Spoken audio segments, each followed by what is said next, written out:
Friends, welcome back to my channel. আশা করি সবাই ভালো আছো, আমিও খুব ভালো আছি।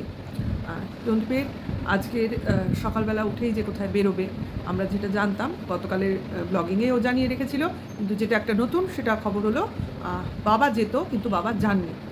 আচ্ছা, এটা আমি প্রথমেই বলে নিই, পরের থেকে যদি জিনিসটা মনে না থাকে। টন্দীপ যে কাজটা আমাদের দেখালো সারাদিনের তোমার ব্লগিংয়ে, মানে তোমার সকালে উঠে রেডি হওয়া থেকে শুরু করে ট্রেনে করে শিয়ালদা এসে বাসে করে ওর গন্তব্যস্থলে পৌঁছানো পর্যন্ত, তারপর কাজ মেটানো, তারপর বিভিন্ন মার্কেটে ঘোরাফেরা, এই যে টোটাল কাজকর্মটা ওর ব্লগিংয়ে আমরা দেখলাম। এখানে কি কোথাও তোমাদের মনে হয়েছে যে ওর সঙ্গে ওর বাবার আসার প্রয়োজন ছিল? আমি কিন্তু কোনোভাবেই বুঝতে পারলাম না। এইখানে টন্দীপের বাবা কিভাবে, কেন, কিসের জন্যই বা আসতো, মানে কোন কাজে ওনাকে দরকার ছিল, এটার কথা আমি বলতে চাইছি। যে উনি যে আসেননি, মানে হয় না কোনো কাজে সেভাবে কোনো ফারাক পড়েছে, তাই না? তাহলে চলে আসি প্রথম থেকে। দিনের শুরুটা খুব ভোরবেলায় মহাপ্রসাদ খেয়ে, জগন্নাথ দেবের ওটাকে বলা হয় মহাপ্রসাদ, সেই শুকনো চাল যেগুলো আমরা প্রত্যেকেই পুরী গেলেই আমাদের পুজোর ডালার মধ্যে পাই, অনেকে আলাদা করে কেনে। এরকম বহু লোক আছেন যারা আর কি ওই চাল দুটো মুখে দিয়ে যে কোনো শুভ কাজে বেরোন বা প্রতিদিন খান, এমন বহু লোক আছেন যারা ব্যাপারটায় পুরোপুরি বিশ্বাস করেন যে এই জিনিসটা খেলে আমার যে কোনো কাজে আমি সফল হব, বা কাজটা আমার বিফল হবে না, এটা আমি বলতে পারি। হ্যাঁ, সফল বা বিফল যাই ধরো, এটা মনের বিশ্বাস।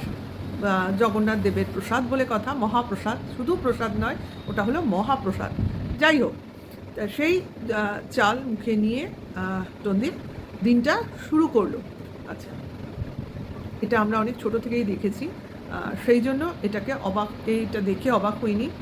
আমাদের ঘরেও আছে, আমরাও এক সময় খেতাম, এখন সেভাবে মনে থাকে না, কিন্তু আছে, কোনো কাজে বা কোনো সময় খাই, রেগুলার বেসিস খাওয়া হয় না।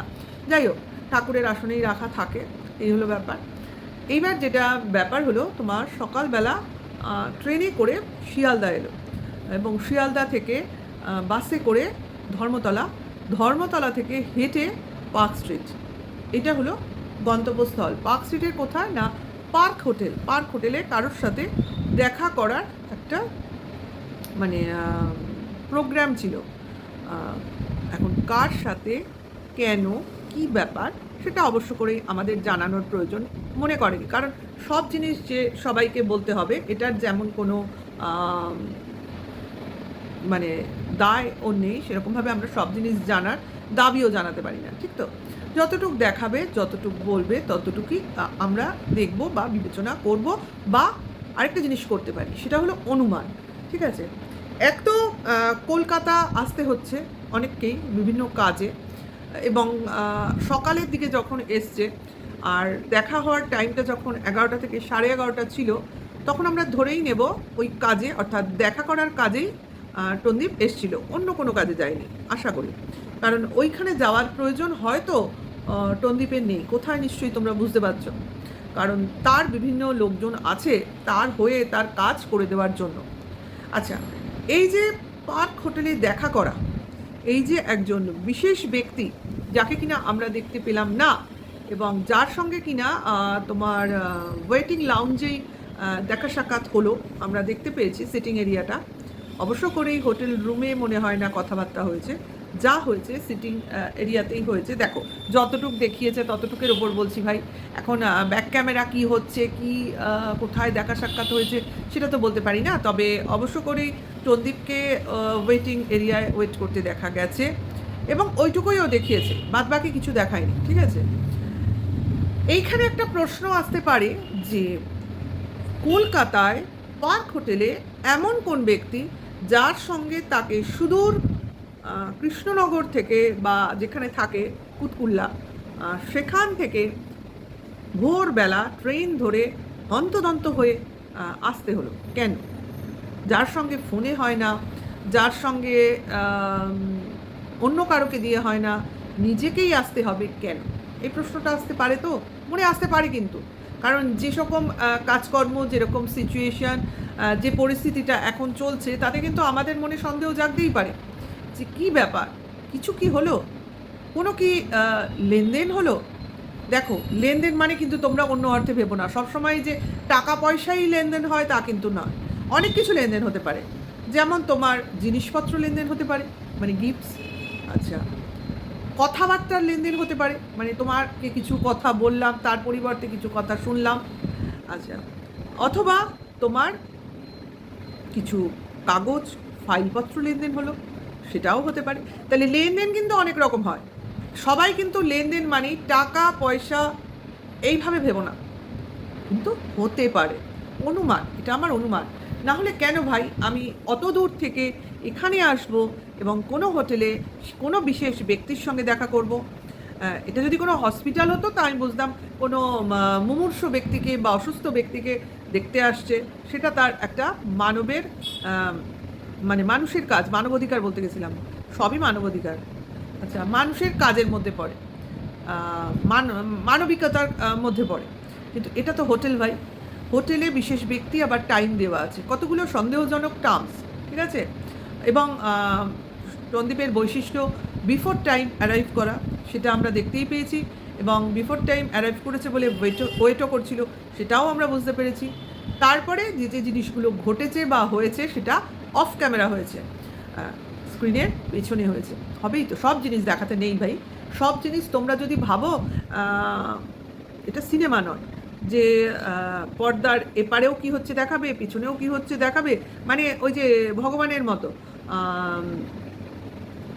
আমি বেরোচ্ছি, আমার অ্যাক্সিডেন্ট হবে কিনা আমি জানি না, কিন্তু আমরা নিজেদের ভগবান ভাবতে পারি সিনেমা দেখতে বসে। আমরা কিন্তু জানি এই ও বেরোচ্ছে, ওর জন্য এটা ওয়েট করছে, ও কিন্তু বেরোলেই গাড়িটা এরকম অ্যাক্সিডেন্ট করবে। কারণ আমাদের তো আবার অন্য সিনে দেখাতে থাকে না, কি গাড়ির তলায় ফুটো করে দিচ্ছে, চাকা ফুটো করে দিচ্ছে, হাওয়া বার করে দিচ্ছে, ব্রেক ফেল করে দিচ্ছে, এগুলো আমাদের ব্যাকে দেখাতে থাকে অন্য অন্য সিনের মাধ্যমে।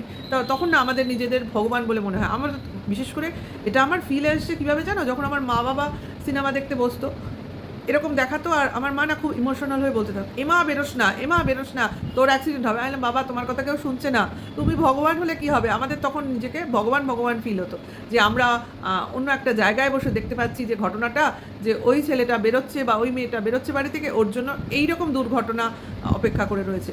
বা ও পরীক্ষা দিয়েছে, ও পরীক্ষায় কী রেজাল্ট করবে সেটা আমরা আগেই সিনেমায় আগে থেকে জেনে বসে থাকি। মানে নিজেদের ভগবান ভগবান একটা ফিলিংস আসতো। সেই জিনিসটাই আজকে মনে হচ্ছিল যে আমরা জানতে পারছি না যে পেছনে কি হচ্ছে। এখানে কিন্তু ভগবান ফিলিংস নেই, এখানে কিন্তু আমরা বাস্তবের মাটিতে দাঁড়িয়ে রয়েছি। কারণ এখানে আমরা অনুমান করব শুধু, এখানে কোনো কিছু দেখতে পাবো না, শুধুই মাত্র প্রেডিকশন।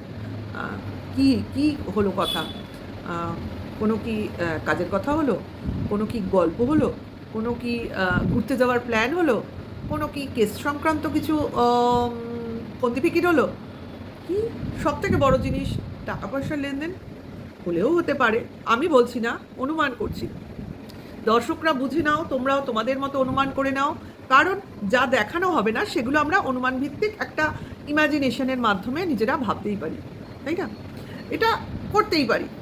পরীক্ষা যেমন দিয়ে আসে ছেলেমেয়েরা, এসে বলে ভালো হয়েছে, তখন তার গার্জিয়ান কিন্তু জানে তার ছেলেমেয়ের দৌড় কত দূর।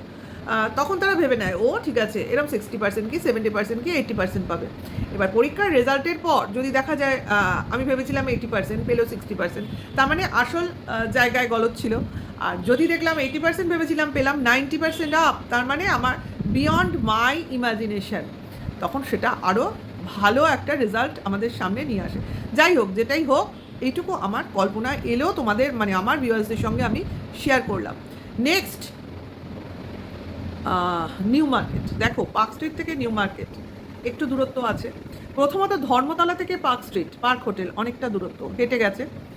আচ্ছা, তারপরে তোমার বাসে যেতে পারতো, জানি না রুট জানে কি না, পিছনে আসতে হতো, কিন্তু ও সামনে দিয়ে হেঁটে চলে গেছে। যাক, হাঁটাটাও প্রেফার করেছে, হেঁটেছে।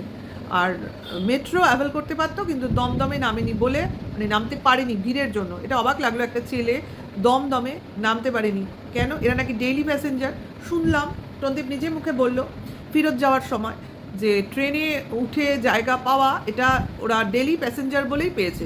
তাহলে দমদমে কেন ভাই নামতে পারো না? নিজেকে ডেইলি প্যাসেঞ্জার বলে দাবি করো, অথচ দমদমে নামতে পারো নি। ডেইলি প্যাসেঞ্জাররা কিন্তু খুব ট্যাক্টফুলি চলে। দমদমের অভিজ্ঞতা আমারও আছে ভাই। বসলে পরে দমদমে নামা তোমাকে একটা টাইম ম্যানেজমেন্ট করেই নামতে হবে, মানে ওই মূল স্রোতে গা ভাসিয়ে দিতে হবে। তোমাকে ঠিক নামতে হবে না, তোমাকে ঠেলে নামিয়ে দেবে অ্যাকচুয়ালি। হ্যাঁ, কারণ নামা আর ওঠা তো একসঙ্গেই হয়। তবে যখন শিয়ালদার অভিমুখী থাকে ট্রেন, তখন কিন্তু নামাটা অতটাও কঠিন না, কারণ তখন ওঠার কেউ থাকে না। তখন আর একটা স্টপেজ শিয়ালদা, ম্যাক্সিমাম তোমার লোক নেমে যায়। সেখানে নামতে পারিনি, এটা না মানে জাস্ট নেওয়া গেল না কথাটা। যাই হোক, আবার ডেলি প্যাসেঞ্জার বলছে। এরপরে হেঁটে পার্ক স্ট্রিটে গেল, আবার ওখান থেকে হেঁটে আবার নিউ মার্কেট এলো। আচ্ছা, সেখানে কি করলো না, স্ট্রিট ফুড দিয়ে ব্রেকফাস্ট করলো। আচ্ছা, সেটা একরকম। তার সঙ্গে একটা কথা জুড়ে দিল, কলকাতার স্ট্রিট ফুড খুব ভালোবাসে, হোটেলে খাওয়াটা অতটাও ভালো লাগে না। তাকে ঠুকলো, তোমরা নিশ্চয়ই বুঝতে পারছো। কারণ কিছুদিন আগে টিনা এসেছিল কলকাতায় এবং হোটেলে খাওয়া দাওয়া করেছে, এর আগেও করেছে। কাজে সেখানে হয়তো ঠোকাটা তাকেই ছিল যে আমি পছন্দ করি না বলে খাই না, কারণ আমি স্ট্রিট ফুডটাকে প্রেফার করি বলে স্ট্রিট ফুডটা খাই। সঙ্গে লোক ছিল না ভাই। তোমার সঙ্গে যদি লোকজন থাকতো আর তুমিও যদি গাড়ি চড়ে আসতে, তুমিও স্ট্রিট ফুড বসে খেতে না, তুমিও কোনো না কোনো হোটেলের সামনে গিয়েই তোমার গাড়িটা পার্ক করতে এবং সেখানেই তুমি তোমার ব্রেকফাস্ট বলো, লাঞ্চ বলো, সমস্ত কিছুই মানে কি বলবো, করতে আর কি। কিন্তু তোমার সময় তোমাকে স্ট্রিট ফুড খেতে বাধ্য করেছে, কারণ তুমি এসছো ট্রেনে, তুমি চলছো হেঁটে, সঙ্গে তোমার কেউ নেই। কাজে শুধু শুধু হোটেলে ঢুকে কী হবে? আর ওটাও ঠিক পোষায় না, কারণ তুমি যে কাজে এসছো ওই স্ট্রিট ফুডেই তোমার পেটটা ভর্তি করে নিয়ে এবার তোমার মার্কেটিং করতে হবে। কারণ আমি অন্তত এটুকু বুঝেছিলাম, কলকাতা এসে যখন নিউ মার্কেটের নামটা তুললে তখন তুমি অবশ্য করেই তোমার সেই মাইক, যেটার কথা দুদিন আগে শুনেছিলাম যে কলকাতা গেলে ওগুলো কিনবো, কিন্তু আমরা এগুলো সাধারণত চাঁদনি থেকে কিনি, আর ও কিনলো সম্ভবত নিউ মার্কেট থেকে। হ্যাঁ, নিউ মার্কেট থেকেই কিনেছে। তারপর এলো চাঁদনিতে, সেখান থেকে এসে ব্যাক কভার কিনলো, আদার্স জিনিস কিনলো, কিনে এবার আবার ব্যাক টু প্যাভিলিয়ন অর্থাৎ শিয়ালদা থেকে লোকাল ট্রেন ধরে তার গন্তব্যস্থল এবং গন্তব্যস্থল থেকে আবার বাইকে নিয়ে তার নিজের বাড়ি। এরপরে জিনিসটা তো আরও ভালো, সারাদিন কাজকর্ম, ঘোরাফেরা, ট্রাভেলিংয়ের পর মা ছেলেকে নিয়ে মেলায় ভ্রমণ। হ্যাঁ, মা ফোনে আগে থেকেই আবদার করে রেখেছিল তাড়াতাড়ি ফিরে আয়, তবে মেলায় ঘুরতে যাব।